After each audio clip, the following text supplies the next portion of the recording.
Baik Bapak Ibu, kebenaran firman Tuhan yang akan kita pelajari hari ini, kita sepakat kita belajar tempat ini, amin. Kita sepakat di sini kita sekolah, amin. Kalau namanya belajar Bapak Ibu mohon dimengerti. Kalau Bapak Ibu tidak mengerti di jam kelas, di jam pelajaran, dapat dipastikan Bapak Ibu akan salah di luar sana. Dapat dipastikan Bapak Ibu tuh hanya sekedar bergereja, tapi tidak menjadi pengikut Kristus atau main gereja-gerejaan. Sini kita sepakat kita belajar, amin Bapak Ibu. Saya pun belajar, Bapak Ibu pun belajar. Izinkan saya untuk mengajarkan Bapak Ibu kebenaran yang saya pelajari dan saya belajar hidupi setiap hari. Dan kita semua belajar. Dalam proses pembelajaran, Bapak Ibu tidak boleh bilang gini, ini dia omong terlalu keras, ini dia omong sama pun diri, dia pun diri sendiri. Bapak Ibu tidak bisa bilang gini, ini murid tadi hadir baik kok dia dengar ini firman Tuhan. Tidak. Jadi yang namanya proses pembelajaran, kita yang belajar mengerti, kita yang belajar untuk memahami apa yang diajarkan, supaya ketika kita di luar, kita tidak salah mempraktekkan kebenaran. Amin. Jadi dalam hal ini tidak ada orang tua, tidak ada anak muda, yang ada kita semua duduk belajar. Kebenaran firman Tuhan yang ingin kita pelajari hari ini adalah bagaimana dipimpin oleh Roh. Bagaimana kita menjadi pribadi-pribadi yang dipimpin oleh Roh. Selama ini banyak pemahaman dipimpin oleh Roh itu adalah secara supranatural atau gini, tiba-tiba Tuhan gerakan katompung tangan, tiba-tiba Tuhan gerakan katompung kaki, tiba-tiba Tuhan gerakan katong untuk bangun. Apakah dengan demikian tidak salah juga Bapak Ibu? Apakah dipimpin oleh Roh itu hanya sekedar mistik belaka, atau dipimpin oleh Roh itulah sebuah tindakan yang secara terus menerus? Kalau kita salah memahami ini Bapak Ibu, kalau kita hadir di ibadah, lalu di ibadah itu ada nangis-nangis, ada lompat-lompat, tiarap-tiarap atau jatuh-jatuh, baru kita bilang gini, itu ibadah yang penuh Roh. Tapi kalau kita hadir di ibadah yang tidak ada lompat-lompat, yang hanya duduk diam seperti di gereja-gereja, beberapa gereja duduk diam, tidak ada lompat-lompat, kita bilang itu ibadah tidak dipimpin Roh. Apakah betul begitu?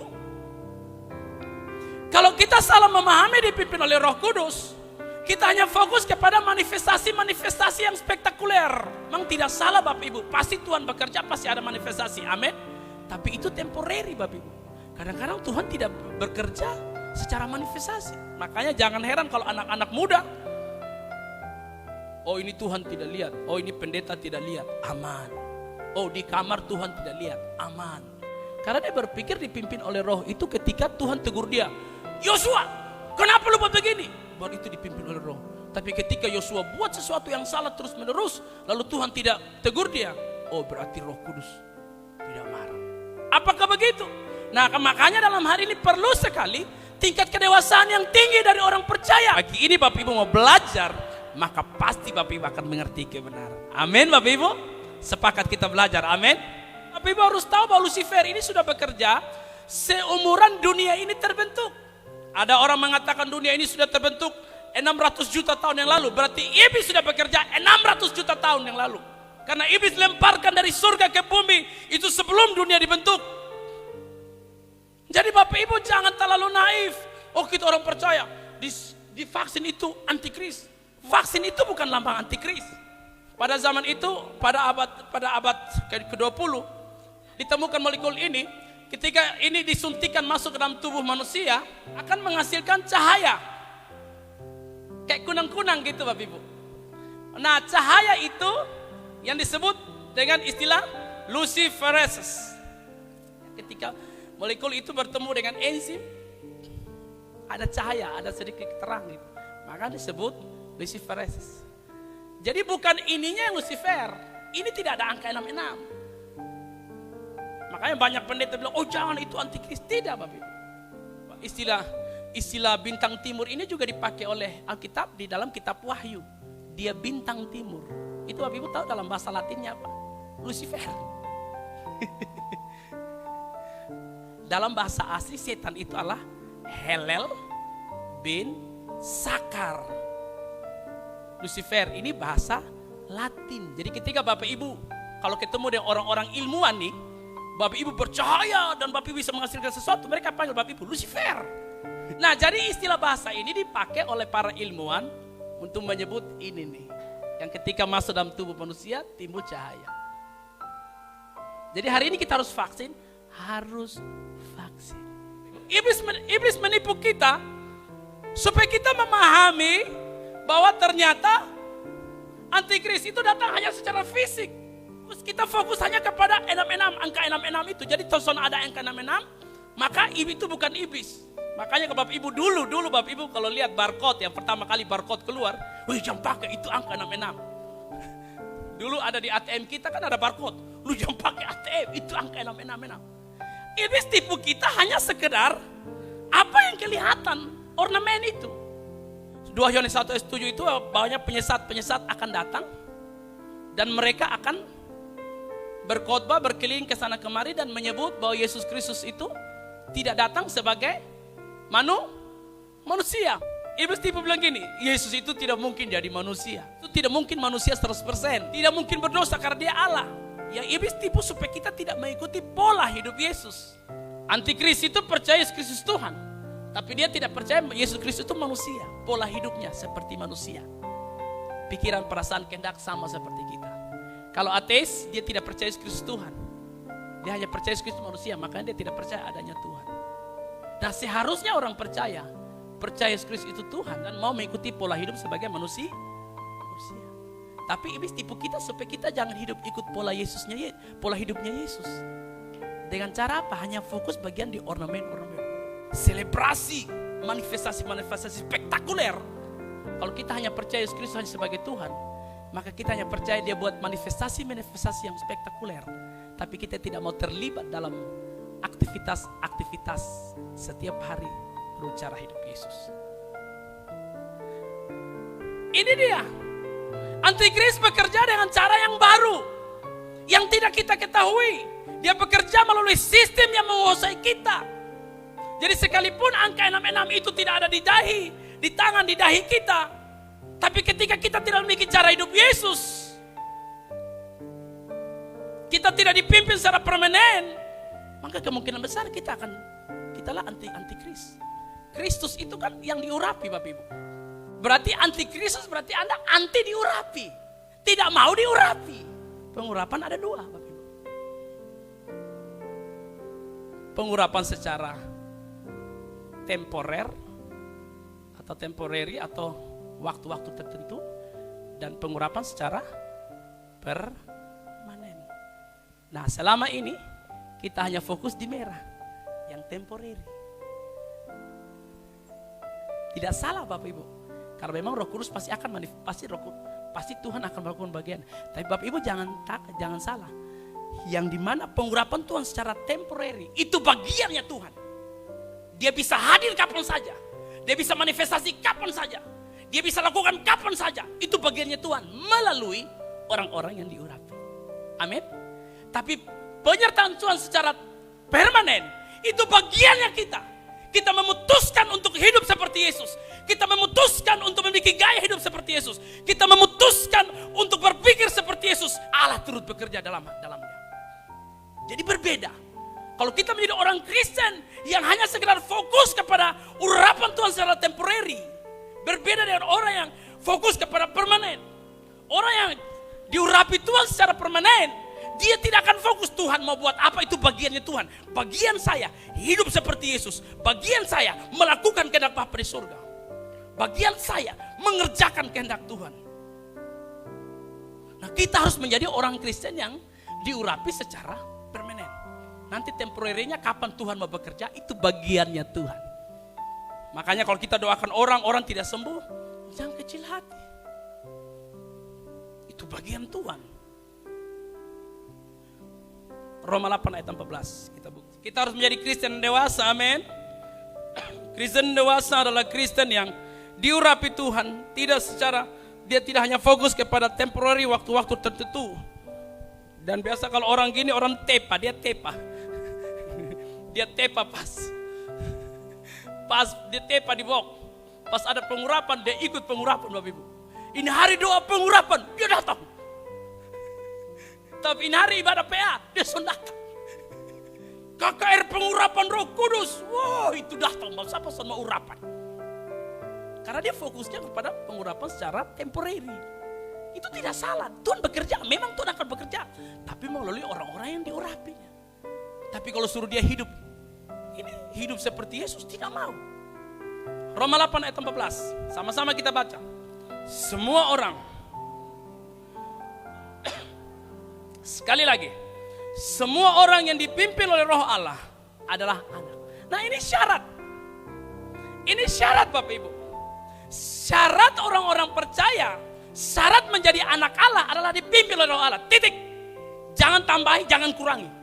Nah sekarang pertanyaannya, bagaimana cara dia memimpin? Ini dia. Oh, ini hari beta bangun. Contohnya ini hari ketemu bangun jam 8. Roh Kudus pimpin saya bangun jam 8.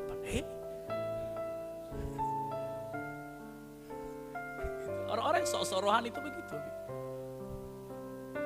Kita tampeleng aja begini. Roh Kudus berkata di hati saya untuk tampeleng kan.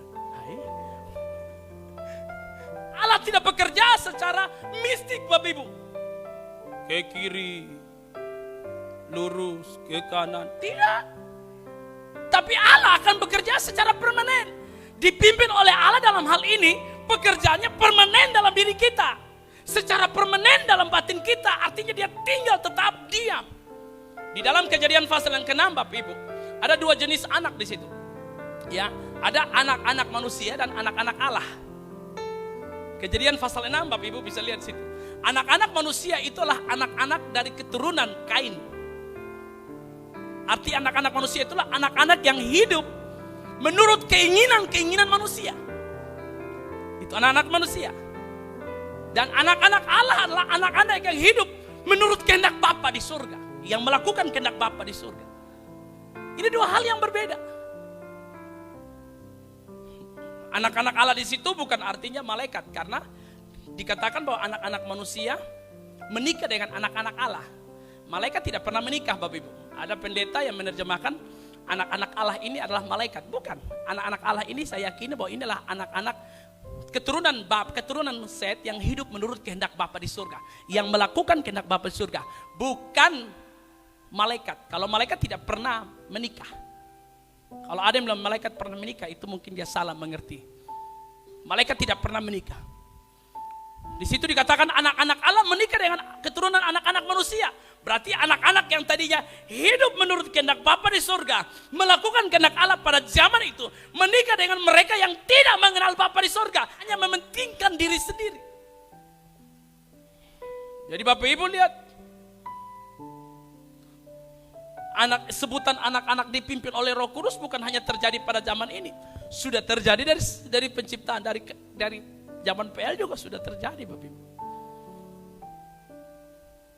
Jadi kita harus hidup dipimpin oleh Roh Kudus. Orang-orang yang pantas disebut anak-anak Allah adalah dia yang memberi diri dipimpin oleh Roh. Artinya apa? Orang-orang yang memberi diri untuk melakukan kehendak Allah, sekalipun nyawa harus menjadi taruhan. Genaplah dalam Wahyu pasal yang ke-12. Pasal yang ke-12 ayat 11. Ada dua yang mengalahkan iblis, darah dan kesaksian. Yang pertama, darah adalah bagian Tuhan di kayu salib. Yang kedua, kesaksian dari orang-orang yang mengasihi dia. Yang mana? Orang-orang yang tidak menyayangkan nyawanya. Orang yang tidak memanjakan keinginan dia. Yang rela kehilangan nyawa, itu artinya rela kehilangan kenyamanan, teman, dengan pekerjaan, dengan jabatan, demi melakukan kehendak Bapa di surga. Itu orang-orang yang dipimpin oleh Bapa. Tapi sekarang kan tidak, realita gini. Kita lebih menjaga jabatan, teman, jaga keamanan kita, daripada kita melakukan kehendak Bapa di surga. Contohnya anak-anak muda, mabok karena dia tidak mau kehilangan teman, dia mabok sama-sama dengan teman. Dia rokok sama-sama dengan teman. Nonton film-film yang tidak benar bersama teman. Hanya karena apa? Takut kehilangan teman. Hanya mau jabatan. Dia rela jual segala hal untuk dapat jabatan. Orang-orang seperti ini Bapak Ibu, mereka yang takut kehilangan teman, yang takut kehilangan jabatan, dan mengorbankan Yesus di kekekalan, Tuhan tidak akan takut kehilangan dia. Artinya Tuhan tidak memandang muka dalam 1 Petrus 1 ayat 17. Makanya kalau hari ini Bapak Ibu betul-betul melakukan kehendak Bapak, rela mempertahankan kebenaran. Anak-anak muda dengar baik-baik. Anda rela hidup dalam kebenaran sampai orang-orang bilang gini, lu sok suci. Bapak Ibu harus tetap mempertahankan hidup dipimpin oleh Bapak. Karena ketika Bapak Ibu belajar mempertahankan ini, rela tidak mendapatkan apapun, dan rela mempertahankan Tuhan, kehormatan Tuhan dalam dirimu, Tuhan akan dengan mati-matian membela Anda ketika di pengadilan Kristus. Itu dipimpin oleh Roh. Makanya dalam hal ini, orang yang dipimpin oleh Roh secara permanen, pasti dia peka dengan kehadiran Tuhan setiap saat. Tapi orang yang hanya dipimpin secara temporary, dia hanya peka ketika ada manifestasi. Tidak bisa, Bapak. Mari kita naik pada tingkat kedewasaan selanjutnya. Amin. Makanya dalam Yohanes 1:12-13 mengatakan, tetapi semua orang yang menerima kuasa, diberinya kuasa supaya, tidak otomatis, supaya itu artinya bahwa kuasa itu tidak terjadi otomatis dalam diri kita. Kuasa itu memampukan kita, bagi kita yang mau melangkah. Jadi Bapak Ibu yang telah menerima pengurapan Roh Kudus melalui firman kebenaran, jangan tinggal diam. Bapak Ibu harus mengerjakan kebenaran itu, sehingga kebenaran itu menjadi kuasa. Kuasa bukan berarti Tuhan tidak bisa, bukan berarti Tuhan tidak mampu, tapi orangnya manusia yang tidak mau. Ada orang yang mau tapi tidak mampu. Nah, Roh Kudus kasih dia kekuatan. Ada orang yang mampu tapi son mau. Ah, ini payah, Roh Kudus bisa bekerja. Bapak Donald di mana? Bapak Donald harus sampai pada titik mau tapi tidak mampu. Roh Kudus akan bekerja. Karena Tuhan itu mau, bisa, tapi Tuhan tidak mau tanpa ada kontribusi kita. Itu hebatnya Tuhan. Inilah nilainya kita. Nilai tingginya kita tuh di sini. Jadi jangan berpikir bahwa sebutan anak-anak Allah itu secara otomatis kalau kita sudah datang gereja, kita sudah jadi anak Allah. Kita sudah melayani, otomatis jadi anak Allah. Kita sudah main keyboard, otomatis jadi anak Allah. Kita sudah menyandang gelar PDT, PDM, PDP. Tidak secara otomatis Bapak Ibu datang duduk gereja lalu sudah jadi anak Allah. Tidak, Bapak Ibu hanya mempercayai pengurapan secara temporary. Di gereja diurapi, di luar tidak. Kuasa menuntun kita dalam kebenaran. Kuasa Roh Kudus yang menginsafkan kita. Kuasa Roh Kudus membuat kita mengerti. Kuasa yang membangkitkan Yesus dari dunia orang mati, Roma 8:11. Kuasa yang sama yang Tuhan anugerahkan kepada kita untuk kita melangkah. Jadi ketika orang yang dipimpin secara permanen, dia melakukan sekalipun dia tidak bisa, dia mau lakukan. Disitulah kuasa Allah nyata. Tapi orang yang hanya temporary, kapan Roh Kudus tuntun beta, kapan Roh Kudus bilang berbeda. Tidak, dia tahu bahwa ini kebenaran, ini sesuai dengan pikiran kehendak Bapa, ini sesuai dengan Bapa mau, dia lakukan. Makanya dalam hal ini orang yang dituntun secara permanen, dia pasti peka terhadap Tuhan. Amin Bapak Ibu. Makanya lebih dari pemenangnya bukan di gereja. Di sini kita boleh, kita Bapak Ibu sekarang kok jarang nyanyi lagu lebih dari pemenang. Karena lebih dari pemenang itu bukan Bapak Ibu lompat-lompat sudah lebih dari pemenang. Tapi Bapak Ibu keluar, ketika ada yang sudah ngomong Bapak Ibu, di mobil kok pas lewat sini kok ada motor tiba-tiba lewat ketong, lot, Bapak Ibu menang, nah itu lebih dari pemenang di situ. Amin. Jadi makanya Bapak Ibu tidak lihat di sini gereja injak iblis dengan kuasa Allah. Jangan Bapak Ibu, ini lantai bisa roboh. Jangan, saya tolong jangan injak-injak di sini. Tapi Bapak Ibu ketika ketemu dengan teman-teman, Bapak Ibu tetap mempertahankan kehendak Tuhan. Itu Bapak Ibu setelah injak iblis di situ. Tepuk tangan bagi Tuhan kita. Jadi terima kasih Bapak Ibu yang hari ini masih terus bertahan dengan suara kebenaran Injil. Saya tahu kan Bapak Ibu di gereja lama nih, lompat ini sampai ini hancur Bapak Ibu. Tapi iya, dulu iya. Karena masih tulus. Sekarang sudah berbeda karena banyak media. Akhirnya dia lompat-lompat bukan karena gerakan roh. Tapi lompat-lompat karena di samping lompat. Lu lompat juga. Kan takut tidak dibilang rohani. Apalagi yang menangis tuh Bapak Ibu. Sampai kiri kanan menangis. Dia menangis. Haleluya. Haleluya. Dia menangis, air mata keluar tapi suara menangis. Karena dipimpin. Ya kalau menangis dari tulus hati dari ketulusan hati pasti berbeda. Jadi lebih dari pemenang itu bukan di sini Bapak Ibu. Di sini Bapak Ibu harus ditegur, ditampar, disalibkan di sini. Nanti di luar baru kita lebih dari pemenang. Amin. Terus bagaimana lo gitu? Bolehkah kita nyanyi? Kalau pemahamanmu sudah benar, boleh. Tapi kalau pemahamanmu belum benar, jangan. Berarti boleh dong, kalau saya sudah memahami itu, saya boleh nyanyikan, boleh. Tapi pertanyaannya jemaatnya ini mengerti tidak? Makanya kita hati-hati dalam pemilihan lagu. Karena lagu adalah kebenaran firman, amin. Baik kalau Bapak Ibu mengerti di sini. Tapi pertanyaan jemaat datang yang duduk ini mengerti tidak? Oke lah, 1 2 oke. Tapi di belakang, Jadi bagaimana bisa dipimpin oleh roh? Itu mengendalikan. Dia harus mengendalikan jiwa atau keinginan, kehendak. Baru jiwa itu akan mengendalikan tubuh kita. Ini yang permanen. Roh Allah, dia melalui roh manusia. Jadi Bapak Ibu. Kan kita punya 3 unsur permanen ya Bapak Ibu ya. Setuju ya? Roh. Ini roh manusia. Semua kita punya roh. Siapapun dia punya roh. Binatang tidak punya roh. Binatang hanya punya tubuh dan insting. Apa yang Bapak Ibu dengar setiap hari, apa yang Bapak Ibu lihat setiap hari, bertemu dengan roh yang berkualitas seperti Yesus, maka akan menentukan kualitas jiwamu. Contohnya. Kalau setiap hari saya ajar anak saya, Seki, Jessica itu tidak boleh maki. Atau main handphone ada waktunya. Nanti kalau ada anak yang datang ke maki, dia son nyaman. Bapak, dia memaki. Kenapa? Karena rohnya sudah dididik untuk mengatakan bahwa memaki itu salah. Ketika dia dengar memaki, jiwanya cemas. Kenapa dia memaki? Amin. Di dalam roh ini ada nesyama. Ada nesyama dan ruak. Nesyama ini roh yang memberi pengertian. Ruak ini roh yang memberi kehidupan. Bayangkan kalau roh manusiamu tidak memiliki unsur yang memberi akan Anda pengertian. Anda semua, kan ini kan tidak bisa kontrol nih. Yang masuk di telinga tidak Anda bisa kontrol Bapak Ibu.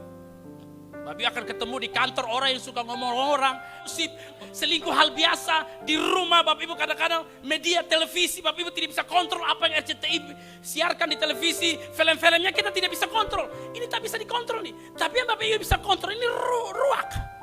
Bapak Ibu membuat manusia batiniahmu itu memiliki pengertian akan kebenaran, kehidupan akan kebenaran atau tidak. Makanya Bapak Ibu tolong ajar anak ini di sini, fokusnya di sini. Kenapa roh ini, kenapa jiwa ini, kualitas jiwa ini tentukan dari apa yang masuk oleh tubuh dan bertemu dengan roh? Karena jiwa ini sementara, roh ini yang kekal Bapak. Nah dipimpin oleh Roh Kudus, itu artinya roh kita ini harus menimbulkan, harus mengerti, harus memiliki unsur kebenaran yang kuat di sini. Bapak Ibu lihat, roh itu akan mengontrol jiwa. Jiwa yang akan mengontrol tubuh. Roh atau nishmat hayim di dalamnya ada nesyama. Ini bisa rusak. Tergantung dari apa yang masuk tiap hari. Roh manusia kita bisa rusak, roh Allah tidak bisa rusak. Ya, roh Allah tidak bisa rusak karena itu roh pencipta, roh kekal. Tapi roh yang bisa rusak itulah roh yang diciptakan. Itu roh manusia dan roh-roh yang lain. Amin. Roh malaikat itu bisa rusak, makanya malaikat memberontak. Roh kita pun bisa rusak kalau setiap hari Anda mengisinya tidak dengan kebenaran. Pada satu titik roh memiliki standar yang berbeda. Dirusaki oleh semua media yang tidak sesuai dengan pikiran perasaan Tuhan, masuk tiap hari. Makanya Bapak Ibu harus hati-hati. Orang tua, kadang-kadang orang tua dari anak-anak nonton film sampai tengah malam. Hati-hati. Apa yang paling banyak masuk melalui tubuhmu ini bisa merusak roh.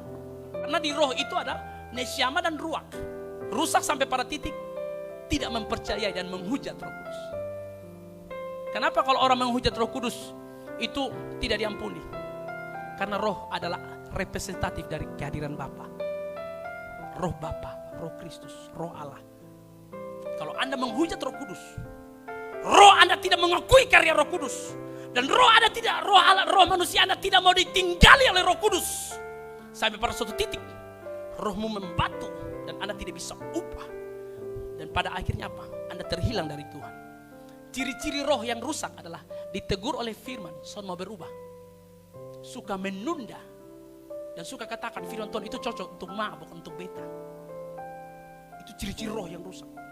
Dinasehati tidak berubah. Tentunya dalam proses perubahan ada yang cepat, ada yang lambat. Betul tak Bapak Ibu? Tapi intinya ada proses perubahan. Coba nilai hidupmu. Apakah kebenaran yang masuk setiap hari itu merubah dari dalam atau tidak? Kalau tidak rubah, dua kemungkinan. Mungkin Bapak Ibu salah dengar, atau mungkin di sini bukan tempat Bapak Ibu. Bapak Era sering pesan buat jemaat Tuhan. Kalau Bapak dongson berubah di ini gereja, cari gereja yang bisa berubah. Itu loh. Cari gereja yang bisa berubah. Karena kalau Bapak Ibu tidak berubah, mati dalam ketidakberubahan, habis. Jadi kalau Bapak Mama merasa bahwa di sini kebenaran tidak mengubah Bapak Ibu, di sini kebenaran tidak merubah cara berpikir kita, mungkin Bapak Ibu perlu cari gereja bisa mengubah kita supaya berubah. Tujuannya satu, keselamatan saja, titik, amin. Karena kita bukan gereja mau kasih pondok gereja, kita harus menjadi gereja yang berubah. Jadi kalau Bapak Ibu tertanam di sini, bukan berarti gereja ini paling sempurna, tapi kalau kebenaran yang kita dengar setiap hari, setiap saat, lalu tidak membuat kita berubah, nanti kau tahu yang asing sendiri Bapak Ibu. Amin. Jadi hari ini mari kita belajar, roh ini harus berkualitas. Jangan sampai roh merusak. Anak-anak muda dengar baik-baik. Roh Anda rusak, itu ditandai dengan Anda tidak mau berubah dari hari ke hari. Makanya kalau orang tua mau tegur Anda lalu Anda tidak berubah, Anda suka memberontak, suka melawan. Kalau hari ini masih dengar firman Tuhan, dengar anak-anak muda, bertobat sebelum terlambat. Kok sebelum terlambat ya? Iya, artinya sebelum Anda sudah punya membatu, susah bisa berubah. Tapi Tuhan sudah tegur beta Pak Pendeta. Iya, justru Tuhan tidak tegur Anda, itulah yang Anda harus hati-hatinya tinggi. Kalau anak terus kita ajar dia, bamaki terus. Sampai tua dia bamaki terus. Dan dia anggap maki itu betul. Soalnya heran kalau dia panggil dia mama, weh anjing. Kenapa? Karena dia dari kecil diajar anjing. Bapak Ibu ya, ketika dia sebesar dia panggil weh anjing. Kata orang tua dia, kenapa lu panggil itu? Lalu dia bilang apa? Urusan lu. Kalau pengertian tidak menimbulkan pengertian, dianggap panggilan anjing itu hal biasa. Bapak Ibu lihat, ngeri. Jadi kalau hari ini kita masih bisa dengar kebenaran yang menegur, menampar kita, itu tujuannya hanya satu, mengubah roh kita, memiliki kualitas kehidupan, kebenaran yang nyata. Tingkat roh manusia yang rusak itulah roh tidak mampu berfungsi, tidak bisa bedakan mana kehendak Tuhan, mana bukan. Bukan baik dan jahat ya, mohon maaf. Orang Kristen sudah tidak hidup di level baik dan jahat lagi, tapi benar atau tidak benar sesuai dengan kehendak Tuhan. Saya paksa Bapak Ibu, kita harus paksakan diri. Ini roh binatang atau kemuliaan binatang, ini kemuliaan manusia, ini kemuliaan Allah. Ketika manusia jatuh dalam dosa, manusia kehilangan kemuliaan Allah, tapi kemuliaan manusianya masih ada. Buktinya manusia masih bisa berbaik, masih bisa menciptakan banyak hal. Orang-orang di luar Kristen tidak memanggil nama Yesus pun mereka masih bisa hidup baik. Jadi orang Kristen jangan kalah baik dengan orang-orang di luar. Kita kalah baik dengan orang-orang yang tidak kenal Yesus. Mohon maaf Pak, kita standarnya di sini habis Pak. Makanya dia bilang gini, kata pergi gereja masa-masa. Kenapa banyak orang ateis? Karena dong pergi gereja, ternyata orang di gereja baiknya hanya standarnya di sini. Dia tidak jahat, tidak seperti binatang, tapi baiknya di bawah standar mereka. Makanya ketika manusia kehilangan kemuliaan Allah, orang Kristen harus hidupnya di standar ini. Otomatis baik di sini Bapak Ibu, kadang-kadang kita baik dan teman belum tentu baik bagi mereka, betul toh. Tapi paling tidak kita mengerti perasaan Kristus, perasaan Tuhan. Kalau engkau melihat orang miskin, engkau melihat Yesus. Amin. Saya sering kali ditipu-tipu Bapak Ibu. Kemarin saya baru kena tipu, mohon maaf. Orang tipu saya lagi kemarin, pinjam doi doa pendeta nanti ganti. Mambe ani marah saya terus setiap saat. Dong pikir beta ini banyak uang kok. Dong so tahu saya tidak banyak duit, tapi kena tipu setiap bulan tuh pasti kena tipu. Apa saya yang bodoh atau mungkin saya yang tertulus Bapak Ibu, saya juga tidak tahu. Tapi namanya gembala Bapak Ibu ya. Tolong saya do. Kata orang sonep ini ju kasihan. Mau kasih ju sona doi, tapi dia datang 3-4 kali. Saya pikir-pikir sudahlah. Sampai-sampai kemarin saya SMS orang-orang yang itu dong datang seibadah sudah jutaan tuh sudah anggap biasa. Keselamatanmu lebih penting dari itu harga itu. Saya memohon-mohon dia untuk hari ibadah sudah. Dia jemaat baru Bapak Ibu, jemaat baru, jiwa pelayanan kita dari CBN Jakarta. Saya tidak tahu motivasinya apa. Tapi maksudnya gini, entah Bapak Ibu mau bilang, ini Bapak Gembala terlalu polos kok, terlalu bodoh kok, saya tahu. Tapi bagi saya, kok orang datang sebegini? Pak, tolong, Pak, tolong beta dong, Pak. Kalau datang situ ke Pak Yunus ke mana? Mam Tojo pasti marah-marah. Pak Ali tol percaya orang, tapi mau ke mana? Makanya perlu kepekaan juga, atau mungkin perlu katong sharing ke mungkin acara yang lain lagi. Tapi maksud saya, tapi baik bukan hanya itu Bapak Ibu. Tapi maksud saya begini, kita harus peka dengan apa yang Tuhan mau. Kalau Bapak Ibu kalah baik dengan manusia, Bapak Ibu yang kejar hanya ini, yang penting baik. Makanya Bapak Ibu standar hidupnya harus seperti Yesus, sebab Ibu bisa mengejar kemuliaan Allah yang hilang ini. Orang Kristen mengejar Allah yang kemuliaan. Di sini harus sempurna seperti Bapa, serupa dengan Yesus. Makanya di sini Roh Kudus diberikan supaya memampukan kita untuk mengejar kemuliaan yang hilang ini. Amin. Jadi bilang kiri kanannya harus baik, jangan jahat. Duduk omong Om Beni, duduk omong Om Yunus, jangan. Tak usah deh. Oh beta dan dia pas, dan dia son pas. Tak usah deh, itu sudah bukan level kita lagi. Kan kita kejarnya ini Pak. Amin. Amin. Orang Kristen kerjanya harus baik Pak. Ya. Walaupun kita belum diorbitkan menjadi pemimpin di salah satu tempat divisi, harus kerjanya excellent Pak. Karena kita kejar ini. Kalau kita tidak orbitkan lalu turun standar kita ke sini, kalah Pak kita sama mereka. Jadi Bapak Ibu lihat, roh yang rusak itu jika kita tidak mengisi pikiran perasaan kita dengan standar Yesus, kita tidak mampu membedakan mana yang baik, mana yang jahat. Dan kita tidak mengejar yang menjadi fokus kita. Ini fokus kita. Amin. Ini fokus kita Bapak Ibu. Fokus kita mengejar ini. Kemuliaan Allah yang hilang itu. Ini yang agama lain tidak ajarkan. Ini yang agama lain hanya mengajarkan yang penting baik. Engkau kelihatan baik, engkau kelihatan beramal, engkau kelihatan gini. Tapi ini belum cukup. Itu ya baik, betul, tepat. Makanya kita gereja kecil tapi kita belajar melakukan hal-hal kecil. Untuk pemulung, untuk pasar-pasar. Kita belajar melakukan karena kita belajar menjadi baik. Tapi itu belum cukup. Kita harus sampai pada tingkat kesempurnaan. Ini yang Ibrani pasal 5 mengatakan demikian. Sempurna. Ini Bapak Ibu. Jangan sampai roh kita tidak kenali ini lagi.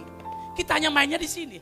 Roh yang rusak dia tidak mengerti apa harus dia kejar selama dia hidup. Yang dikejar hanya pengakuan manusia. Itu roh yang rusak. Jadi roh yang rusak bukan berarti dia bunuh orang. Bukan, itu memang di bawah standar. Roh yang rusak bukan kas hamil orang. Bukan, itu memang di bawah standar. Roh yang rusak itu berpikir porno setiap hari. Berpikir negatif setiap hari. Tidak ketahuan dosanya, tapi tinggal dalam dosa. Itu roh yang rusak. Jadi rusak itulah ketika Anda tidak ketahuan berbuat salah, tapi terus tinggal dalam dosa. Itu rusak. Bilang kiri kanan, itu rusak. Ngeri, standar kita beda kan? Yang anak-anak muda tepuk tangan dulu, anak-anak muda. Ini dia Bapak Ibu. Jadi Bapak Ibu, arti bahwa roh yang rusak itulah dia menghujat Roh Kudus. Orang yang menghujat Roh Kudus itu artinya bahwa dia tidak mengakui roh Tuhan harus mengubah hatinya. Roh Kristus harus dia seharusnya roh Kudus itu bekerja di rohnya, tapi dia tidak mau. Itu menghujat roh. Karena Roh Kudus tidak mungkin tiba-tiba ubah tubuh, tiba-tiba ini tidak. Ini terjadi pada saat Yesus datang kedua kali. Tubuh kita diubahkan menjadi tubuh kemuliaan. Amin. Tapi dalam perjalanan hari ini yang Roh Kudus.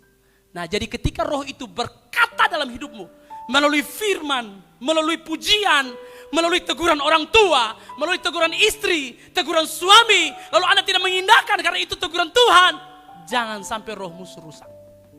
Dan kalau rusak, mohon maaf, Anda tidak dipimpin secara permanen oleh Roh Kudus.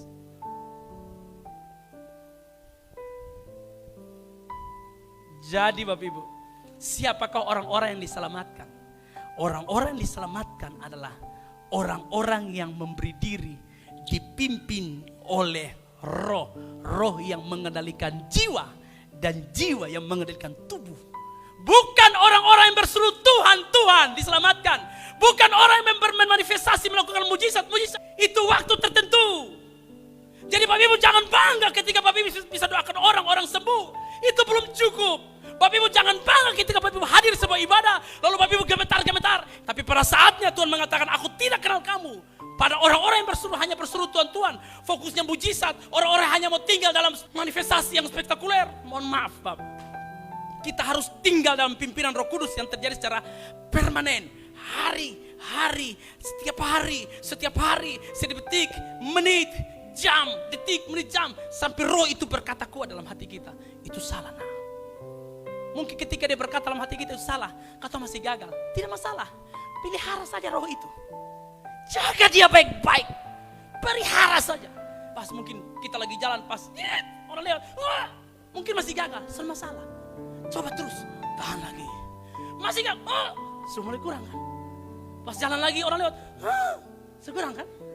Pas jalan orang lewat, beda. Tidak, kita pelihara Roh itu dalam Roh kita. Supaya ketika kita berbuat, ada Roh yang mengetuk, itu salah nak. Oh Tuhan minta maaf, itu salah. Lalu salah, Tuhan minta maaf, salah. Jadi Bapak Ibu, yang iblis buat itulah mempengaruhi roh kita. Bayangkan tiap hari Bapak Ibu, kalau lu banyak dengan media, dengan berita-berita politik, filosofi yang salah. TikTok. Ternyata TikTok itu punya spirit yang berbeda Bapak Ibu. Karena videonya singkat, hanya 1-2 menit. Terus kreatif, akhirnya otak kita itu ingin lihat. Kenapa orang suka berlama-lama di TikTok? Ternyata otak kita itu akan tertarik dengan video yang singkat. Lalu penuh dengan kreativitas. Ada suara, ada lagu, ada nyanyian. Langsung di PK. Langsung di TikTok. Tik. 2 menit. 10 film, 20 menit. 100 film, 200 menit. Beda dengan film yang berjam-jam. Keton duduk, keton tobo lama, betul toh? Tapi kalau 2 menit, santai lama. Betul tidak? Apa yang paling banyak masuk? Mempengaruhi roh. Makanya Bapak Ibu son heran toh? Anak-anak yang suka TikTok, berdiri selama begini.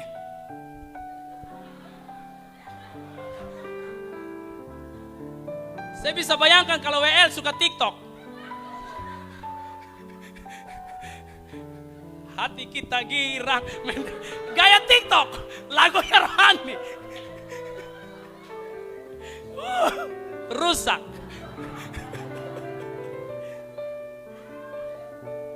Saya pernah diperlihatkan satu anak Tuhan, ibu gembala ambil uang, dan antara nyaman dan cinta, beta dilema, halal. Saya bilang, mama, ini saya punya istri begini, kita salibkan dia di lantai 3. Mama gembala mau suka TikTok, Tuhan son beda deh anak remaja. Apalagi mama dia suka nonton sinetron, son beda deh anak-anak remaja. Apalagi orang-orang tua yang masih suka TikTok, apa beda deh anak remaja umur 11. Saya mau pesankan, tolong WL, terima kasih yang sudah mendengar suara Bapak Gembala. TikToknya susun ada leh. Walaupun dia son buat TikTok, tapi dia ajari pada TikTok. Beta son main TikTok, Bapak Ibu anak yang main, jadi lihat dia sama keinginan jiwanya masih ada. Ada tuh.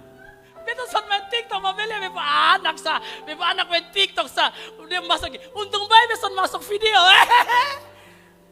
Son masuk video mau tetap keinginannya masih TikTok. Hanya bedanya satu masuk, satu sonde. Bukan salah Bapak Ibu, tidak salah. Tapi media itu mempengaruhi jiwa kita, betul. Saya lihat 2 tahun, oh ternyata TikTok ini. Jadi Bapak Ibu lihat, iblis itu berusaha merusak ini, sehingga akhirnya kebenaran tidak ada. Roh ini tidak berstandarkan kebenaran, dan roh ini tidak berstandarkan kehidupan. Akhirnya apa yang masuk semua bebas. Masih ingat kan hukum kehidupan toh? Input, output, proses, betul toh? Jaga roh kita supaya jangan rusak Bapak Ibu. Jaga baik-baik. Karena kalau roh rusak, habis Bapak Ibu. Tidak ada standar lagi. Ayo kita berjuang Bapak Ibu. Mari kita dipimpin oleh Roh Kudus secara permanen. Pelihara roh itu dalam dirimu. Jangan mendukakan Roh Kudus. Artinya kalau dia mau bekerja, jangan batasi dia bekerja dalam hati dan pikiran. Kalau dia mau bekerja dalam hatimu, jangan ukur dia dengan manifestasi-manifestasi yang besar. Jangan Bapak Ibu. Ukur Tuhan dengan manifestasi kesetiaan, kehidupan yang seperti Yesus.